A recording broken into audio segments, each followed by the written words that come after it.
En parlant d'école, c'est la première polémique du gouvernement, suscitée par la ministre de l'Éducation, justement, Amélie Oudéa-Castéra. Elle a justifié, Éric Zemmour, le choix d'inscrire sa progéniture à l'école privée Stanislas, en raison notamment de la frustration qu'elle a ressentie lorsqu'ils étaient à l'école publique. Je la cite: Mon mari et moi avons vu des paquets d'heures qui n'étaient pas sérieusement remplacées, a-t-elle affirmé. À un moment, on en a eu marre, comme des centaines de milliers de familles qui, à un moment, ont fait le choix d'aller dans le privé. Depuis, polémique, elle a dû faire marche arrière, regretter, s'excuser d'avoir blessé des enseignants du public. Comment vous avez réagi?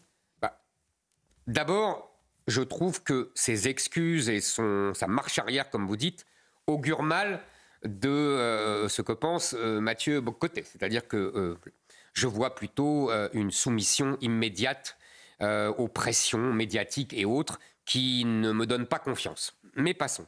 Allons sur le fond. D'abord, je voudrais dire que les polémiques sur le privé et le public sont complètement désuètes.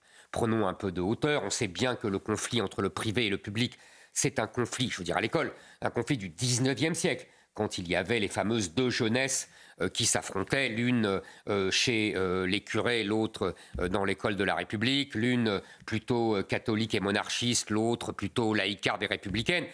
Tout ça est révolu depuis très longtemps.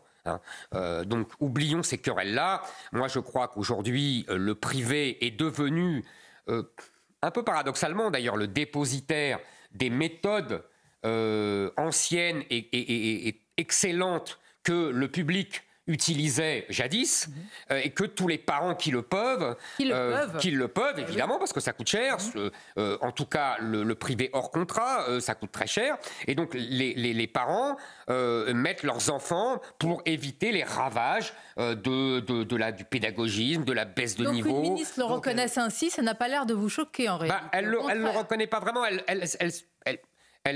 comment dire, elle s'accroche à quelque chose de marginal, même si c'est agaçant, les heures non remplacées. C'est pas ça le sujet. Le sujet de fond, c'est l'effondrement du niveau scolaire, c'est la violence dans certaines écoles, c'est le wokisme, c'est la théorie du genre.